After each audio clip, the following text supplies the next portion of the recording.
Hey, how's it going, everyone? Just back in with another sequence video. This is in Hebrews 11. This one is coded language, but just has so much end times prophecy built into it, which is absolutely fascinating. Not going to read every single part of it. I'll leave it up to people if they're interested to go in and read it, the whole thing, but I'll just go to the parts that, reaffirm the sequence. So first is salvation.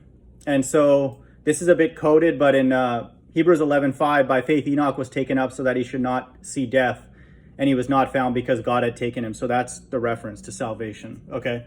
And so then it talks about faith and how people have lived by faith. Noah, and in reverent fear constructed an ark for the saving of his household. So there's another reference to salvation. And by this he condemned the world and became an heir of the righteousness that comes by faith. So that ark was meant to insulate against all the evil. And in the last days, we're asking for salvation to be taken away because the evil's everywhere. You cannot build an ark here and avoid the beast system. If you build an ark like this, they'll come and try and steal it from you. Okay, it's not funny, but they'll just confiscate it, and that kind of thing. That's the times that we live in now. Just know that. So we can't build an ark. We can't go anywhere. This corner, we're not even allowed to leave our homes. Okay, with all these lockdowns, so we can't go anywhere. We have to go out of this place. And so then it talks about Abraham's faith. That's amazing. And so I'll just kind of go a little bit further. Verse 23, this to me is, again, absolutely amazing. Still consistent with the one that I just posted. By faith, Moses, when he was born, was hidden for 3 months by his parents because they saw that the child was beautiful and they were not afraid of the king's edict. By faith, Moses, when he was grown up, refused to be called the son of Pharaoh's daughter, choosing rather to be mistreated with the people of God than to enjoy the fleeting pleasures of sin. So now we have a reference to Moses, okay, who's one of the 2 witnesses. So he considered the reproach of Christ greater wealth than the treasures of Egypt. So that's, again, coded language because America's modern day Egypt, okay? Modern day Sodom and Egypt, where our Lord was crucified. That's the way it's referenced in the book of Revelation. And so modern day Egypt and modern day Sodom is America, is Mystery Babylon. And so just know that. And then it says in verse 27, by faith he left Egypt, not being afraid of the anger of the king, for he endured as seeing him who is invisible. So that's referencing him being taken away. If you read Revelation 11, Moses is in America, modern day Egypt, for 1,260 days with Elijah, and then he's taken away. He leaves Egypt because of the anger of the king. All the kings worldwide are going to work to kill 2 men that Christ brings here on earth. That's how disgusting the world is. And that's in verse 27. That's for, they're obviously part of God's elect.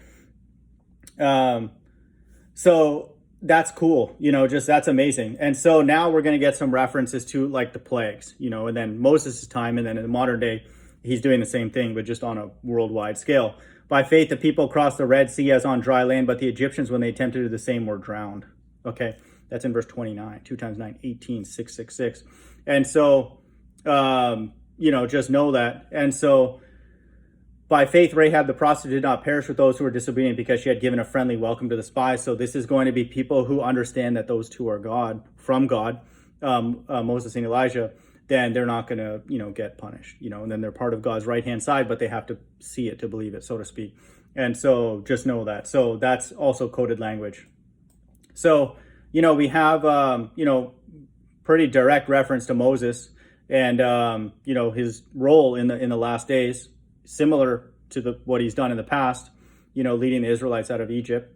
Now it's going to be modern day, which is America. And so verse 32, now we get some references of Christ returning with his elect to destroy.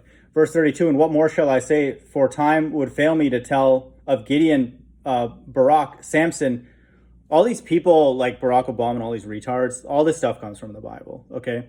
God's left-hand side just take everything from the Bible and then say that it's them. So all these leaders and all that are stealing from the Bible. Samson, Jephthah of David, and Samuel and the prophets, who through faith conquered kingdoms, enforced justice, obtained promises, stopped the mouths of lions. Okay, and so this is in the last days, and then 33 is referencing kingdoms. So 33, not all the time, but references leadership, structures on earth, whether they be good or evil in the kingdom. So just know that. And so This is talking about, righteous people, Samuel and the prophets conquering kingdoms. Okay, that's in the last days. So again, this follows the sequence perfectly. This is absolutely incredible. Quench the power of fire. They're going to destroy by fire. Escape the edge of the sword, were made strong out of weakness, became mighty in war. Put foreign armies to flight. Okay, so this is just going to be destruction. That's in verse 34, 444, FFF 666. To destroy everybody with the mark of the beast.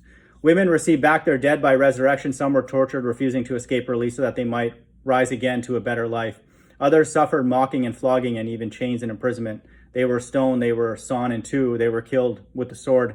They went about in skins of sheep and goats, destitute, afflicted, mistreated, of whom the world was not worthy, wandering about in deserts and mountains and in dens and caves of the earth. So God's people have been mistreated throughout all of human history. Okay, and then we just don't want that anymore. Just anybody who doesn't like God and his people, just kill them. That's what we all want. Quick. Verse 39, and all these, though condemned through their faith, did not receive what was promised, since God had provided something better for us, that apart from us, they should not be made perfect. And then that's a reference to God's elect. It's in verse 40. And so, that's what's going to happen in the kingdom. So now we have a reference to the kingdom. So again, this is absolutely incredible to me. Every time I find one of these, pretty much the whole Bible is like a reel of this. It's amazing. I mean, you can probably find some that I miss, but it's almost like everywhere, in every book. And then it just shows that the New Testament is all prophecy as well. It just breathes it, and then Old Testament, I've done many videos, and then that's more explicit. It's not like, I'm sure I'm going to find more when I go through it, but of coded language, but there's lots of them that are meant to be prophetic, just because they're prophets who are prophesying stuff that's happening, and then it's oftentimes layered that's going to happen again, or it's just God doing similar things, in the last days. And so it's explicitly prophetic. But this just shows what I've proven to myself, I guess, is that the entire New Testament is just breathing prophecy, the last days. And it's absolutely amazing. So we have a reference to salvation. We have a reference to Moses and plagues. And then, on the Egyptians, he's going to be in America in the last days. And then, God's elect returning to, like it says here, conquer kingdoms. Okay. And then we have a reference to being made perfect, which is God's elect in the kingdom. So Hebrews 11, again, amazing. Hope everyone's doing well. Bye.